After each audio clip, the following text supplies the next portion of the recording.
En su embriaguez quería tener relaciones conmigo y yo ya no quería, porque ya no quería tener más hijos. Irma Quiroz sufría a diario violencia y humillaciones. Su historia se inicia en el Perú, siendo una niña que a temprana edad aprendió lo dura que puede ser la vida.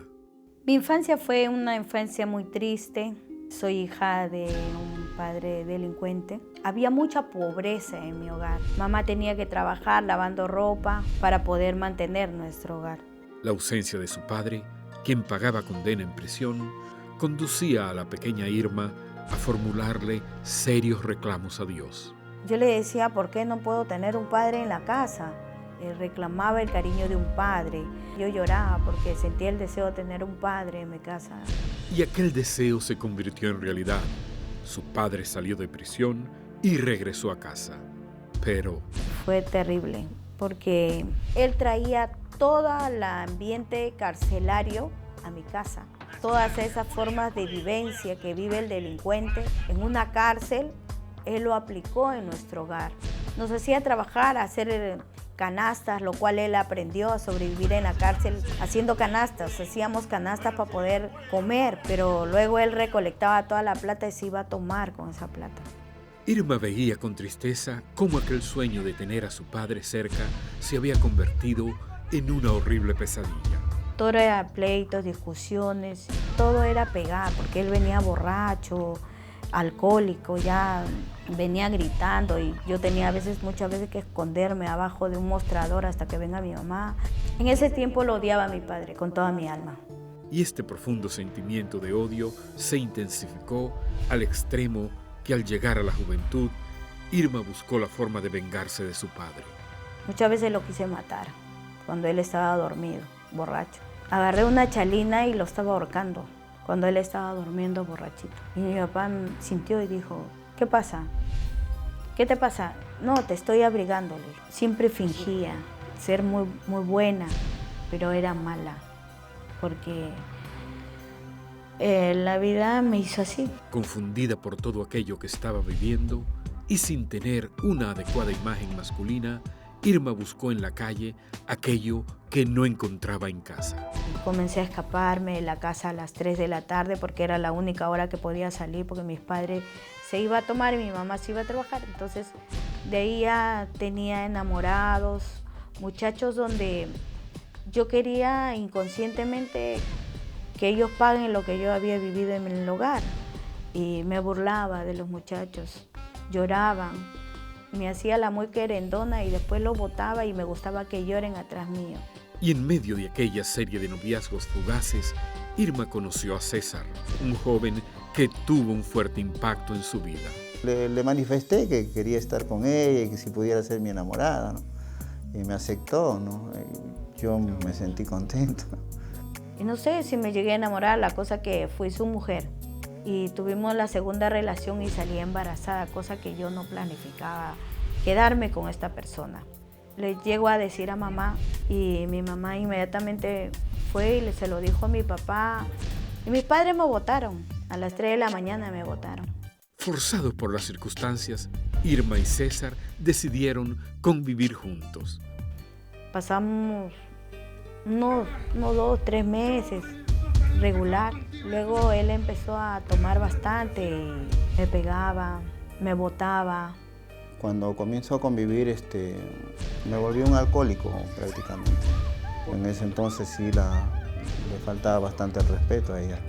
Y yo ya no podía ir a mi casa porque mi mamá me había dicho que ya no regrese. Creía a Dios en mi manera y siempre le pedía, Dios ayúdame. Los problemas entre Irma y César se hacían cada vez más graves, al extremo que ni siquiera la llegada de una pareja de hermosos hijos logró normalizar las relaciones entre ellos. En su embriaguez quería tener relaciones conmigo y yo ya no quería, porque ya no quería tener más hijos. La tildaba de mujer cela, la tildaba de una mujer que no sabía cumplir el deber en su hogar. Pero tuve que pasar un tiempo muy difícil, donde él me pegaba y para hacer relaciones me daba puñetes en las piernas. Me decía, ¿para quién te cuidas? ¿Para otro hombre? Devastada por todo aquello que estaba viviendo, Irma huyó a Chile dejando a sus hijos al cuidado de su madre. Al llegar a Chile, buscó un lugar donde hospedarse, sin pensar el rumbo que allí tomaría su vida. La señora me arrienda un cuarto ahí en esa casa. Entro a esa casa y algo que nunca en mi vida había sentido. Esa familia era cristiana. Y yo decía, ¿qué hay acá que nunca hubo en mi casa? Oraban, alababan a Dios, cantaban, agradecían el almuerzo, el desayuno, y siempre abrazándome y besándome, dándome amor, lo que yo no había sentido en mi hogar. Oraban por mí, me daban mucho amor, mucho amor. Ese amor fue el mensaje viviente que tocó el corazón de Irma, el amor que jamás había recibido. Así que con la ayuda de la señora de la casa, ella hizo una oración entregándole su vida a Jesucristo. Y me arrodillo en el suelo y le dije, Dios, si tú existes, levántame. Sálvame, Dios, ya no sé qué hacer, ayúdame. Si tú existes, ayúdame, ayúdame. Y ahí donde siento un fuego fuerte. Y sentí una fuerza sobrenatural que venía de lo alto.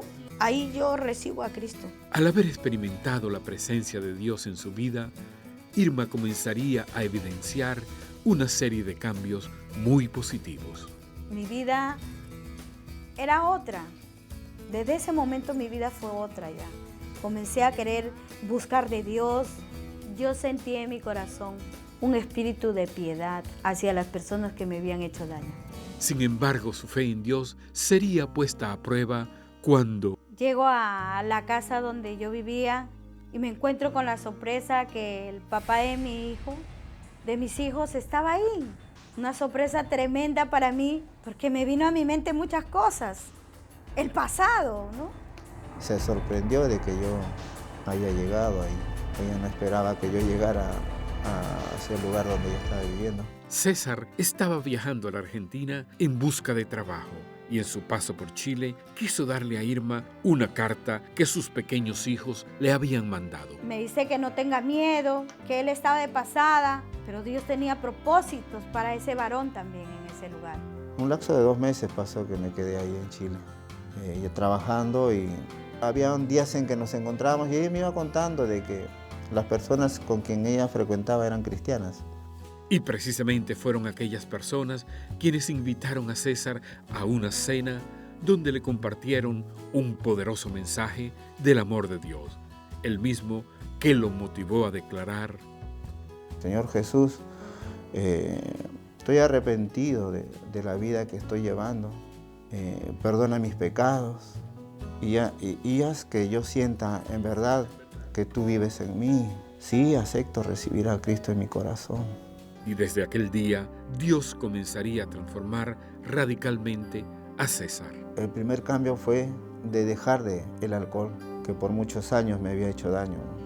Y ese hombre desde ese día nunca más tomó un vaso de licor. Además de superar su adicción al alcohol, Dios también le dio a César la fuerza necesaria para cambiar su carácter y pedir perdón por todos los daños causados. Yo, estando arrodillado, le dije que me perdonara por todo el daño que le hice a ella, por el daño que le hice a mis hijos. Irma pudo perdonar a César. Tiempo después, iniciaron una nueva relación.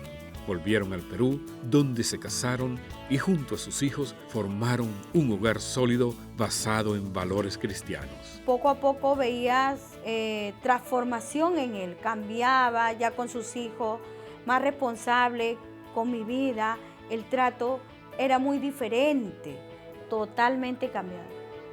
Hoy Irma y César disfrutan las bendiciones que Dios les da. Ellos comparten un mensaje esperanzador a todas aquellas personas que pudieran estar enfrentando problemas parecidos a los que, gracias a Dios, ellos han logrado superar. De repente, muchas veces pensamos, ¿no?, que no hay solución para nosotros, que no hay solución para ti, mujer, varón.